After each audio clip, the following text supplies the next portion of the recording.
Good morning बच्चों, how are you. मैं आज तुम्हें हिंदी की क्लास में वितान का चैप्टर नंबर 3 जिसका शीर्षक है आलो आधार, उसका सारांश तुम्हें बताने जा रही हूँ। बच्चों, इस चैप्टर को तुम लोग पूरा पढ़ने की कोशिश ज़रूर करना।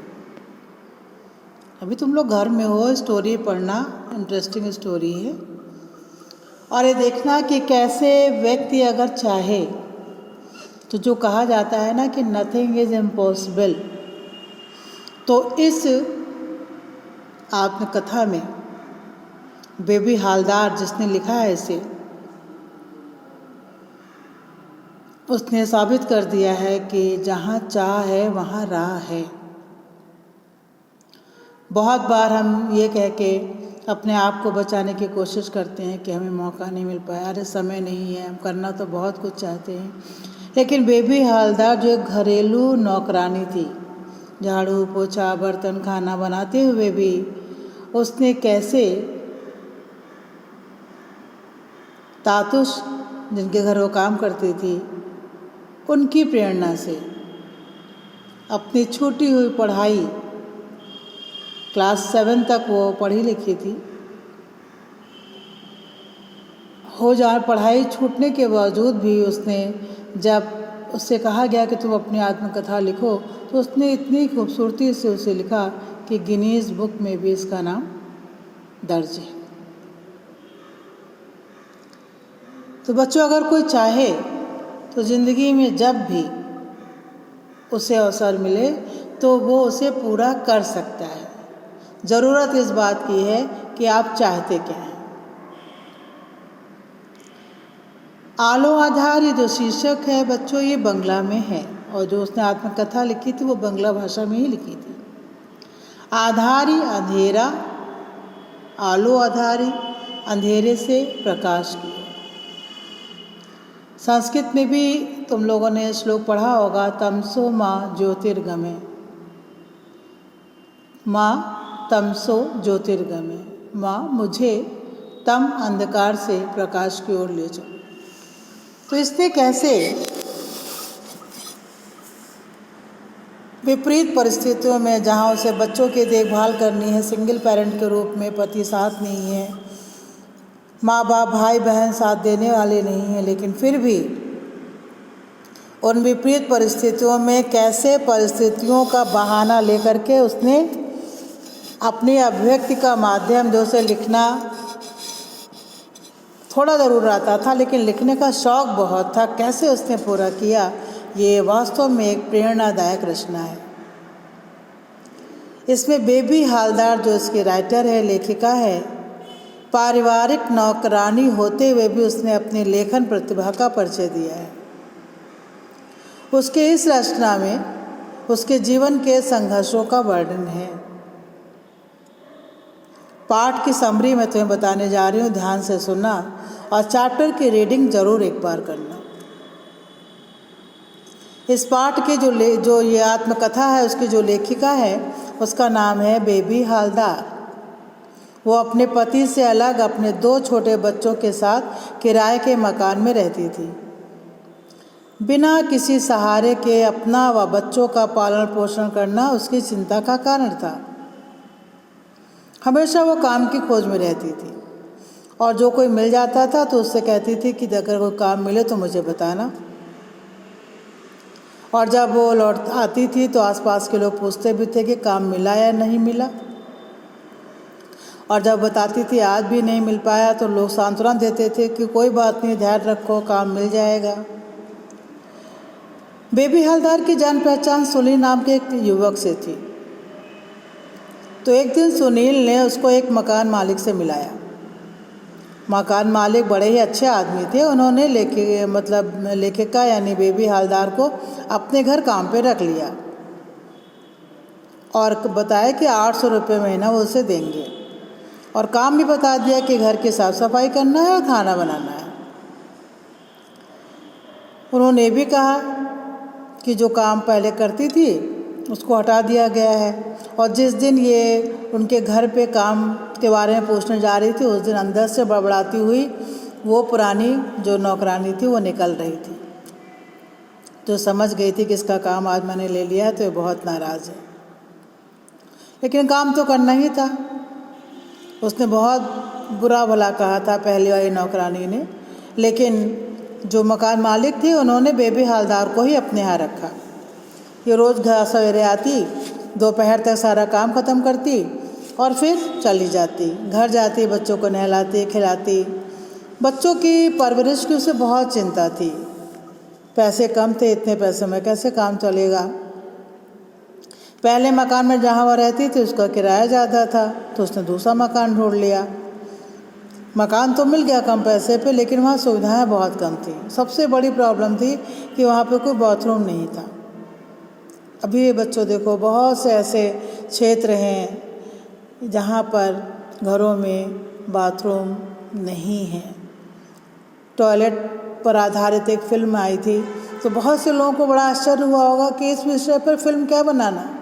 लेकिन ये बेसिक और बहुत ही महत्वपूर्ण बात है जिसको फिल्म के माध्यम से उठाया गया कि हम कमरे बना लेते हैं, ड्राइंग रूम बना लेते हैं, और ऐसे लोग जो एक ही कमरों के मकान में रहते हैं उसी में किचन भी बनाते हैं, और उन्हें पब्लिक टॉयलेट जो बना हुआ है वहाँ जा कर के महीने के पैसे देने पड़ते हैं और तब जा कर के उसमें वो जाते हैं।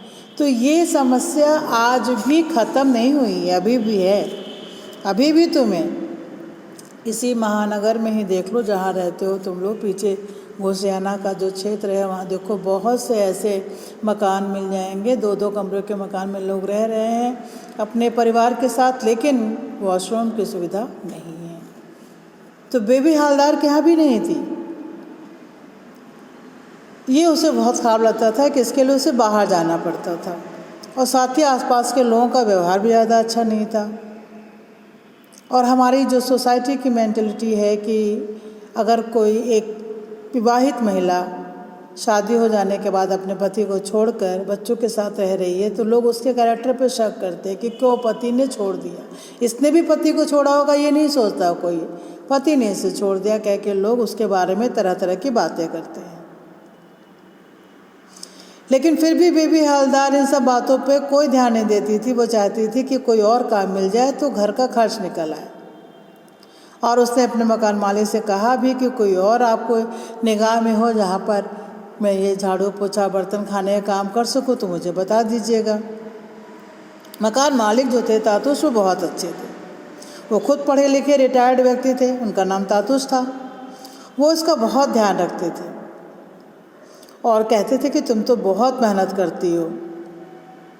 उन्होंने कहा कि तुम मुझे तातुश कह के पुकारा करो, और वो उसको बेबी के नाम से बुलाते थे।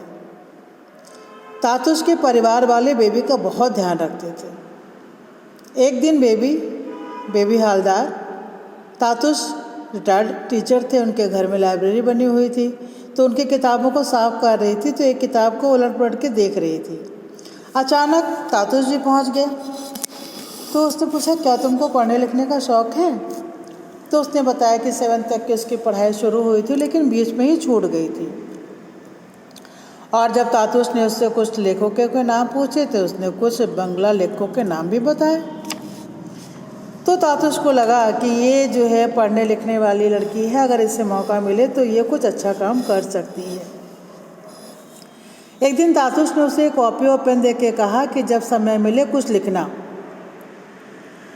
जो दिन भर वो काम करती थी, घर जाके बच्चों की देखभाल, उनका खाना बनाना, कपड़े धोना, इन सब में उसे टाइम नहीं मिलता था। वो चाहती तो सोच सकती थी अरे छोड़ो अब क्या करना है, लेकिन फिर भी उसी में से टाइम निकाल के रोज़ाना कुछ ना कुछ लिखने लगी। वो अकेले रहती थी, समाज के लोगों को पसंद नहीं था, लोग उसे परेशान करते थे। मकान मालिक का जो लड़का था वो भी शरारत करता था। इस सब से परेशान होकर वो सोच रही थी कि कोई नया घर मिल जाए तो ये घर इसे छोड़ दे। एक दिन जब वो काम पर से लौट के आई तो देखा कि उसके घर का सारा सामान बाहर पड़ा हुआ है, मकान टूटा फूटा पड़ा हुआ है, बच्चे रो रहे हैं। तो उसे जल्दी जल्दी अपना सामान इकट्ठा किया और तब पता चला कि किराएदारों को, जो मकान मालिक है, यहाँ पे रहने देना नहीं चाहता है। उसे दुख था कि उसके भाई यहीं रहते हैं लेकिन कोई उसका हालचाल नहीं लेता है। लेकिन जब तातुश को पता चला, जिनके घर ये काम करती थी, कि उसका घर आज तोड़ फोड़ दिया गया है, तो उन्होंने अपने ही यहाँ उसे रहने के लिए कमरा दे दिया। अब बेबी वहीं रहने लगी। तो तातुश उसके बच्चों का भी बहुत ध्यान रखते थे। उन्होंने ये भी कहा कि तुम इनको पढ़ने लिखने के लिए भेजो। 2 बच्चे इसके साथ रहते थे, लेकिन एक लड़का जो बेबी हवलदार का बड़ा था, वो किसी के साथ काम करने के लिए गया हुआ था, लेकिन उसके बारे में कोई इसको खोज खबर नहीं थी कि वो कहाँ काम कर रहा है, किसके साथ है, कहाँ रहता है। तो इसकी परेशानी देखकर तातुश ने एक दिन उसके लड़के के बारे में भी जानकारी हासिल करी कि वो कहाँ है, क्या काम कर रहा है, और फ़ोन पर उससे बात भी कराई। हालांकि बेबी हवलदार चाहती थी कि बड़े बेटे को भी अपने साथ रख ले, लेकिन तातुश ने कहा इतने लोग एक कमरे में तो नहीं रह सकते हैं, तो बड़ा बेटा जहाँ काम कर रहा हो तुम उसे वहीं काम करने दो। लेकिन वो हर दिन उससे पूछते ज़रूर थे कि तुमने क्या लिखा, और जो लिखती थी वो उसको वो अपने दोस्तों के जो मित्र थे उनके पास भेजते भी थे, और वो सब इसकी खूब तारीफ़ करते थे, इसको मोटिवेट करते थे कि तुमने बहुत अच्छा लिखा, तुम बहुत अच्छा लिख सकती हो। तातुश के जो छोटे लड़के थे, जिनको वो अर्जुन दा कहती थी, वो अपने दोस्तों के साथ में वहाँ पर आकर घर पे रहने लगे थे। इससे बेबी का काम थोड़ा बढ़ गया था, क्योंकि खाना वगैरह बनाना, ध्यान देना उसे ही पड़ता था। लेकिन ये लोग सब व्यवहार के बहुत अच्छे थे और बेबी उसके बच्चों का खूब ध्यान करती थी। तातुश ने सोचा कि सारा दिन ये काम करते करते थक जाती होगी, तो उसने कहा कि तुम ऐसा क्या करो, शाम को थोड़ी देर के लिए अपने बच्चों के साथ घूमने जाया करो, इससे बच्चों का दिल भी बहलेगा और तुम्हारा भी बहल जाएगा। तो बेबी हवलदार पार्क जाने लगी। वहाँ उसकी एक लड़की से मुलाकात हुई। वो बंगाली थी, वो भी किसी के यहाँ काम करती थी और उसके छोटे बच्चे को घुमाने के लिए वहाँ आती थी। एक दिन वो भी नहीं है तो उसे पता चला कि वो काम छोड़ करके चली गई है। अब बेबी हवलदार का समय जो था ज़्यादातर किताबों को पढ़ने में, अपने आत्मकथा लिखने में लगने लगा। बीच बीच में तातुश उससे कहते कि अपने जीवन की घटनाओं को याद करो और उसे याद करके लिखो। तातुश के द्वारा उसकी लिखी हुई बातें अपने मित्रों को भेजी जाती। कोलकाता के मित्र ने लेखिका को आशापूर्णा देवी का उदाहरण देके बताया कि आशापूर्णा जो देवी थी, उनके घर वालों को भी उनका लिखना पढ़ना पसंद नहीं था, तो रात में जब लोग खा करके सो जाते थे तब वो लिखने का काम करती थी, और आज वो कितनी प्रसिद्ध लेखिका है। तो बहुत से लोग जो कलकत्ता के इनके मित्र थे उसको बेबी हवलदार जेठू कह के बुलाती थी। जेठ मतलब बड़ा कहते हैं। और वहीं पे कोलकाता की अध्यापिका थी शर्मिला दी, वो भी उससे पत्र से बातचीत करती थी और उसका उत्साह बढ़ाया करती थी। एक दिन जो बेबी हवलदार है उनसे मिलने के लिए उसके पिता, जिन्हें वो बाबा कहती थी, आ पहुँचे। तब उसे पता चला कि उसकी माँ नहीं रही। उसे बहुत दुख हुआ कि उसके दोनों भाई यहीं रहते, लेकिन किसी ने भी उनको इसके बारे में नहीं बताया। बेबी हवलदार के पिता की आंखों में आंसू आए, लेकिन एक खुशी के आंसू थे कि अब उनकी बेटी का ध्यान रखने वाला कोई व्यक्ति है और जिसके घर पे काम करके उसकी बेटी का जीवन अच्छे से चल जाएगा। शर्मिला दी के पत्र, जो लेखिका थी, अध्यापिका भी थी कोलकाता की, उनके पत्र आते थे जिनसे बातचीत करती थी कि हम लोग एक दिन मिलेंगे, हम लोग सजे सवरेंगे, ये पहनेंगे, वैसे पहनेंगे। तो बेबी हवलदार कहती मुझे सजने संवरने का कोई शौक़ नहीं है। उसे सजे सवरे लोगों को देख करके बहुत अच्छा नहीं लगता था। लेखिका के जीवन में बहुत बदलाव आ गया था। तातुश के घर में रह करके उसका जीवन एक सीधी सादी राह पे चलने लगा था। बड़ा बेटा काम कर ही रहा था, छोटा लड़का और लड़की विद्यालय में पढ़ रहे थे, और वो स्वयं तातुश के कहने पर लेखिका बन गई थी। पहले सोचती थी कि पति को छोड़ दिया, माँ बाप नहीं है, भाई पूछते नहीं, कैसे रहेगी। लेकिन अब तातुश के साथ वो इतनी घुल मिल गई थी कि उसे लगता था कि वो परिवार का ही एक अंग है, और उसे कुछ नहीं आता तो बड़े अधिकार से पूछती थी कि ये क्या है, इसका अर्थ क्या आता है, बताओ। कभी कभी तातुश परेशान हो जाते थे, कहते थे अच्छा बाद में बताएंगे, अभी जाके घर का काम पूरा करो। और आखिर एक दिन वो भी आ गया जब लेखिका की लेखन कला को पत्रिका में जगह मिली।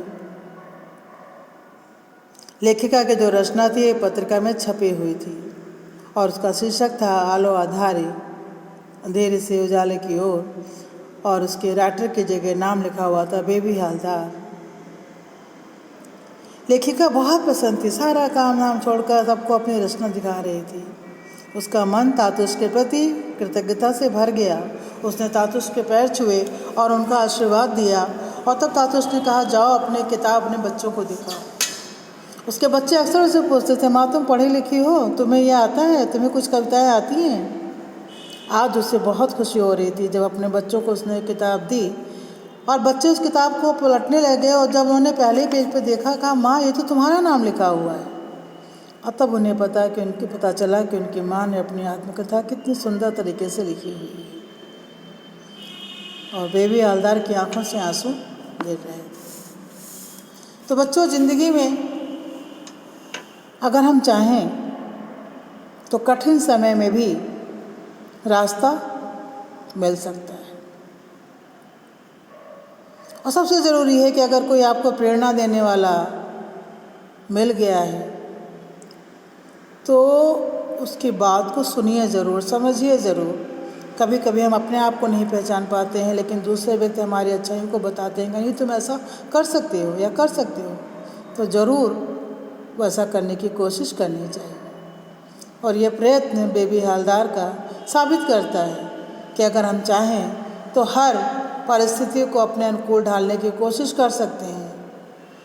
हम चाहें तो असंभव को संभव बना सकते हैं। बहुत सी कविताएं भी तुमने पढ़ रखी हैं जिसमें एक बहुत फेमस है कि कोशिश करने वालों की कभी हार नहीं होती, लहरों से डर करके नौका पार नहीं होती। अगर हम डर जाएं यार हम नहीं कर पाएंगे, हमसे नहीं होगा, तो कुछ भी नहीं होगा। लेकिन हमें सोच लें कि नहीं, सबसे हो सकता है, हमसे क्यों नहीं, मैं भी ये करूँगा या करूँगी, तो आप देखिए वो दिन दूर नहीं जब अपनी किसी भी प्रतिभा को आप ऊंचाइयों तक ले जा सकते हैं। तो ये बड़ी ही प्रेरणादायक आत्मकथा है बेबी हालदार की। किस तरह से अंधेरे भरी ज़िंदगी से उन्होंने उजाले का मुख देखा, कैसे परेशानियों के बीच में खुशियों का रास्ता तलाशा, कैसे अपने परिवार को संभाला। अगर वो चाहती तो तातुश के कहने पर भी बहाना बना सकती थी कि भाई हमें अपना आपके घर काम करना होता है, फिर बच्चों को देखना है, उन्हें पढ़ाना, खाना बनाना, ये सब काम तो हम नहीं कर पाएंगे, यहाँ पर टाइम कहाँ है। जैसे आजकल हम लोग बहुत से लोगों के पास जुमला रहता है कि अरे वक्त कहाँ, टाइम नहीं है। तो उसने टाइम का बहाना नहीं लिया, उसी में से टाइम निकाला और कार्य पूरा किया, और यही उसका परिणाम उसको मिला कि उसका नाम गिनीज बुक में भी लिखा गया। बच्चों, आई होप कि जो समरी मैंने बताई है तुम्हें बिल्कुल क्लियर समझ में आ गई होगी। एक बार रीडिंग कर लोगे तो और भी बहुत सी चीज़ें बीच की छोटी छोटी है वो तुम्हें समझ में आ जाएंगी, और फिर पाठ पे आधारित प्रश्न उत्तर मैं आपको कराऊंगी। बच्चों, कोशिश करना कि जो कुछ ये बताया गया है सिर्फ सुनना नहीं, अपने किताब से इस चैप्टर को पढ़ना है। लॉन्ग स्टोरी है, समरी इसमें दी हुई है, उसको पढ़िए और देखिए कि कैसे विपरीत परिस्थितियों में रह करके एक स्त्री ने, जिसके पति भी उसके साथ नहीं था, जिसके माँ बाप उसके साथ नहीं थे, जिसके भाई उसको पूछते नहीं थे, उसने सफलता का नया रास्ता बनाया। ओके बच्चों, थैंक यू, बाय बाय।